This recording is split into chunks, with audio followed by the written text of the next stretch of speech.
All right, next we're going to read a troggle humper for the flesh lump eater. Let's find out what happens in this chapter of the BFG. They is always having 50 weeks before they is going scrumbling off to hunt human beings in the evening, the BFG said. He stopped for a few moments and let Sophie have a better look. Giants is only sleeping every then and now, he said, not nearly as much as human beings. Human beings is crazy for sleeping. It is ever occurring to you that a human being who is 50 is spending about 20 years sleeping fast? I admit it never occurred to me, Sophie said. You should allow it to occur to you, the BFG said. Imagine it, please. This human being who says he is 50 has been asleep for 20 years and is not even knowing where he is.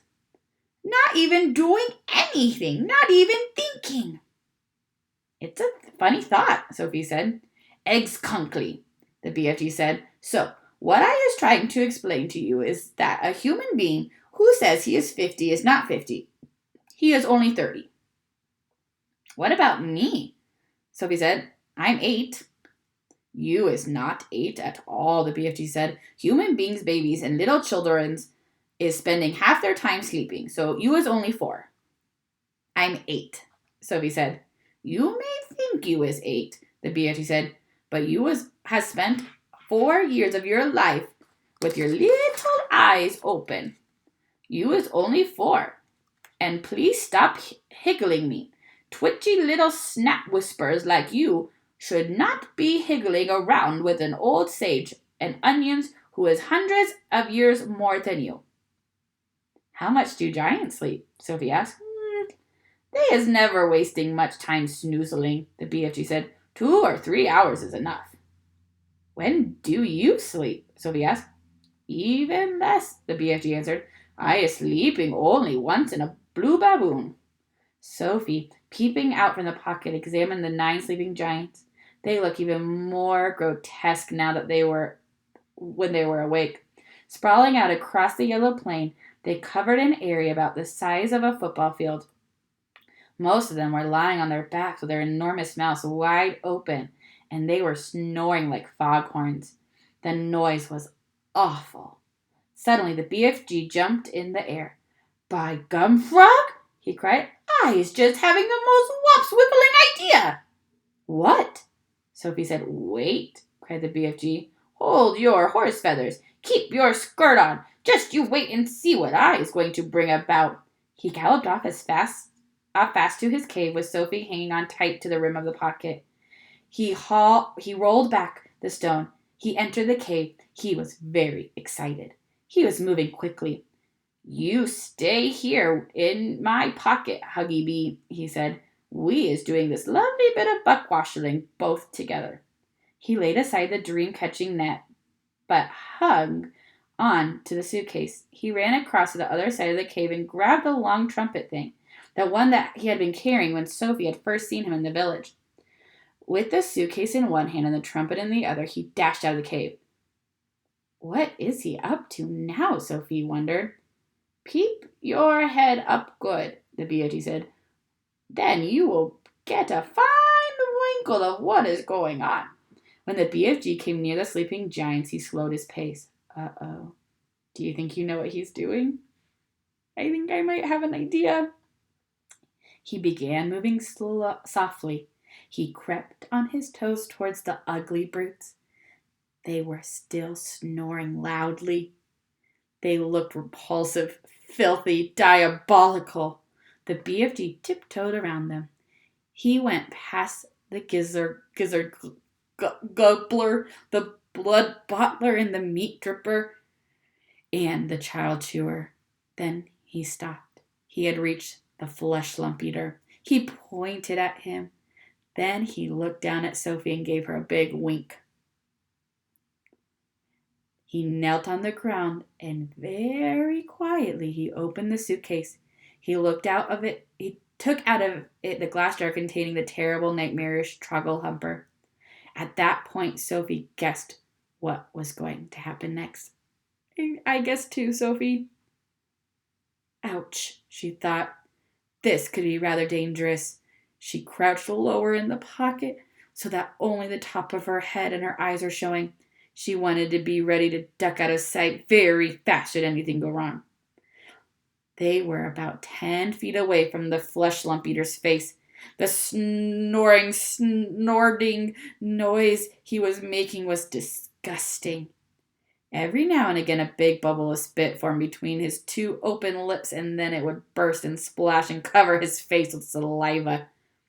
Taking infinite care, the BFG unscrewed the top of the glass jar and tipped the squigglish, squirming, faintly scarlet troggle humper into the wide end of the long trumpet. He put the other end of the trumpet in his lips. He aimed the trumpet directly at the flesh lump eater's face, and he took a deep breath, puffed out his cheeks, and whoosh, he blew. Here's the illustration to go along with it. Look how yucky this giant looks. Ugh. And there's the BFG with his long trumpet gonna blow that nightmare. Sophie saw a flash of pale red go darting towards the giant's face. For a split second it hovered over the face. Then it was gone. It seemed to have been sucked up in the giant's nose, but it had all happened so quickly Sophie couldn't be sure.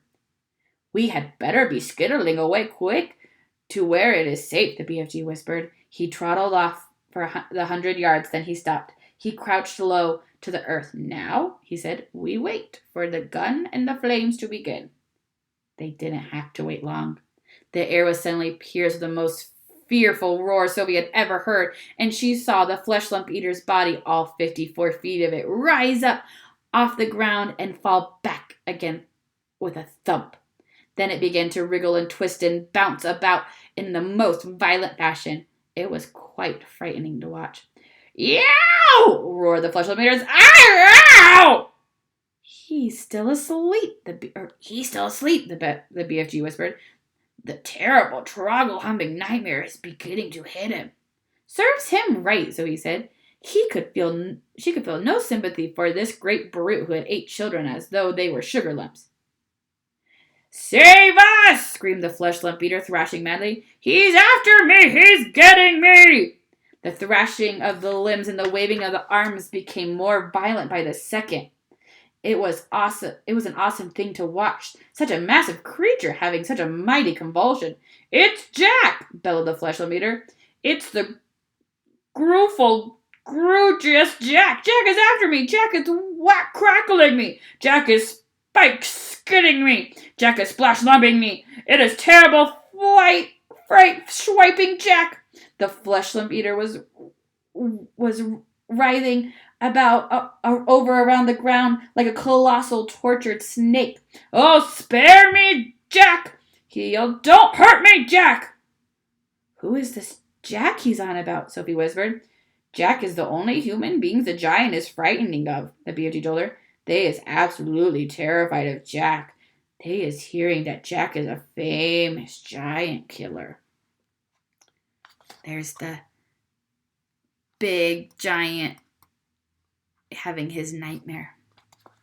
Save me! Screamed the flesh lump eater. Have mercy on this poor little giant! The beanstalk! He is coming at me with a terrible spike-sticking beanstalk! Take it away, I is begging you! Jack, I is praying you not touch me with your terrible spike-sticking beanstalk! Have you ever heard the story of Jack and the Beanstalk? It's a really good story. It's an older story. So maybe your mom and dad might have heard of it. Maybe you could listen to it to kind of make that connection about what the giant's having a nightmare about. Us giants, the BFG whispered, is not knowing very much about the dreaded human being called Jack. We is knowing only that he is a famous giant killer and that he is owning something called a beanstalk. We is knowing also that the beanstalk is a fearsome thing and Jack is using it to kill giants. Sophie couldn't stop smiling. What is you giggling at? The BFG asked her, slightly nettled. I'll tell you later, Sophie said.